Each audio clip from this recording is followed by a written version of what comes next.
Close your eyes for a moment. Actually do it. Now open them. That gap, that fraction of a second where there was nothing. That's the thing your brain has been trying to protect. You, from since before you were human, every civilization that has ever existed built something around the dark. Laws about it, gods to explain it, rituals to survive it. Not one of them got through a single winter without some version of the same terror crawling into their stories. And when you line them all up, something strange appears. They weren't just scared of the same thing, they were scared in exactly the same way. That's not a coincidence. That's something older than language. Go back far enough and fire is the entire story of humanity. Not farming, not language, not tools. Fire, because fire was the only thing standing between a human body and everything that hunted in the dark. You didn't control fire because it was warm. You controlled it because without it, you were meat. Your ancestors spent somewhere between 1 and 2 million years sleeping in circles, around flames, every single night. And a brain that learned to panic at darkness survived longer than one that didn't. That panic got passed forward. Generation after generation, you didn't inherit a fear of the dark from your parents. You inherited it from something that watched its family get taken in the night. That's still in there. Right now, running underneath everything else. The oldest written fear we have comes from Mesopotamia. Around 2000 BCE, they had a demon called Lilitu. She moved at night.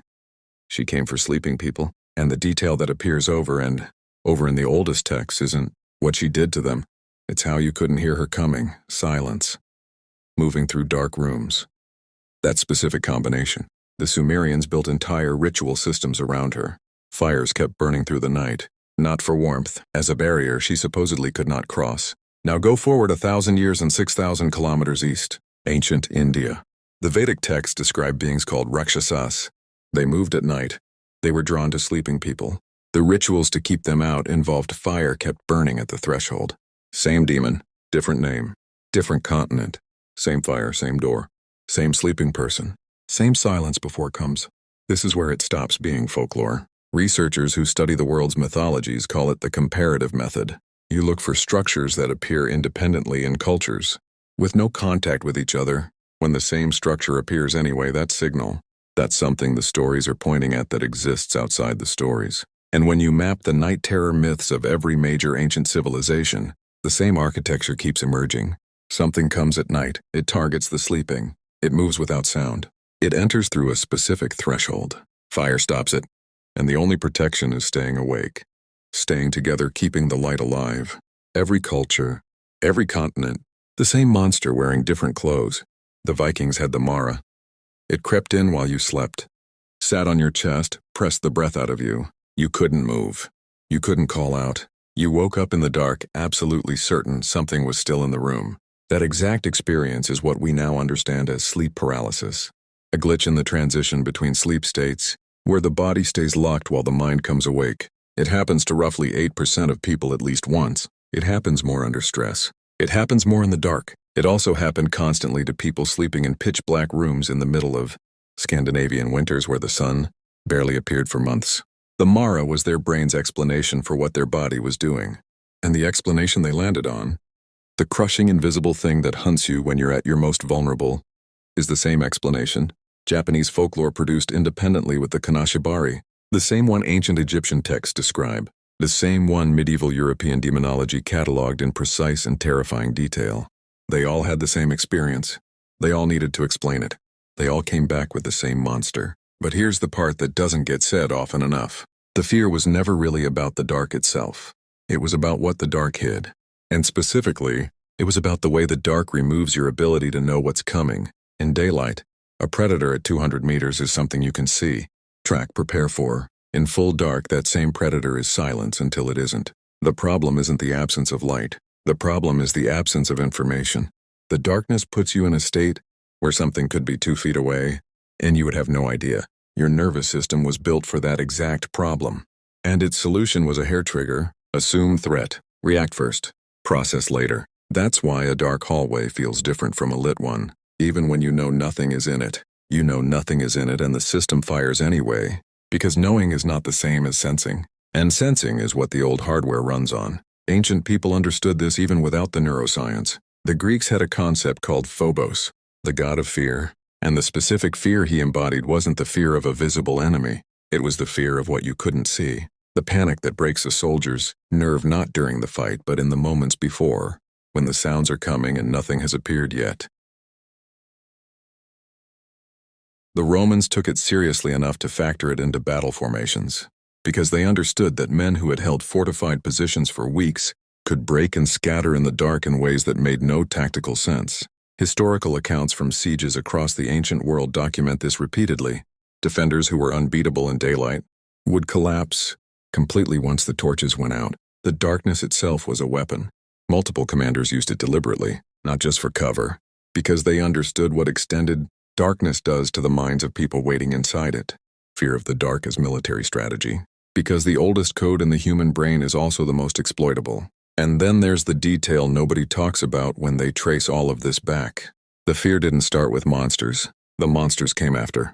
They were the explanation built on top of something that was already there, already wired in. The stories didn't create the terror.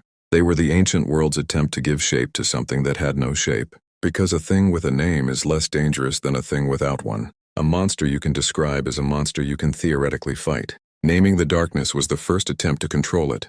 Every ritual, every incantation, every fire kept burning at the door was the same thing. An attempt to push back against a fear, so old it predates the species that's feeling it. Because this didn't start with humans. The same fear response exists in every social mammal, primates, wolves, elephants. They all show elevated stress responses at low light. They all cluster together when darkness comes. They all orient toward light sources. We inherited this from something that had it before we did. And whatever that thing was, it learned the lesson the hard way. In the dark, something gets you. Here's what makes it stranger. For most of human history, the dark wasn't just dangerous. It was total. There was no switch. No streetlight outside the window. No phone screen. Once the fire went out, the dark was absolute. The kind of dark where you genuinely cannot see your own hand in front of your face. The kind modern humans almost never experience. And in that kind of dark, the brain doesn't go quiet. It gets louder. Studies of people kept in complete darkness for extended periods show that the brain begins generating its own signals to fill the void. Shapes at the edge of vision, sounds that aren't there, movement that doesn't exist. The technical term is sensory deprivation hallucination, but your ancestors had a different word for it. They called it the thing in the room. And here's the part that closes the circle. Every time one of those ancient people sat in the dark and their brain generated something at the edge of their vision, and they told the person next to them what they saw, they were telling the truth. They did see something. It just came from inside. The monsters were always in there. The dark just let them out. So here's where you are right now. You're sitting in a room somewhere. There's probably a light on, and you probably haven't thought about the dark as dangerous since you were young enough that someone checked under the bed before turning off the light. But that check, the one that felt embarrassing even then, that was real. That was the oldest part of you doing the only thing it knows how to do. It was looking at the thing that has ended more human lives than any war, any disease, any disaster in the full span of our existence. The night that terrified the Vikings. The silence that Sumerian priests wrote protection spells against. The door the Romans marked with symbols before they slept. It's the same dark you close your eyes in every night without thinking about it. You've just gotten very good at pretending you're not scared of it anymore. But somewhere underneath the electric lights and the locked doors and the phone screen keeping the black at bay, the old code is still running, still watching the edges of the room, still listening for the sound that doesn't come before the thing that does. The monsters were never out there. They were always the part of you that knew something was. You never actually stopped being afraid. You just got good at keeping the fire on.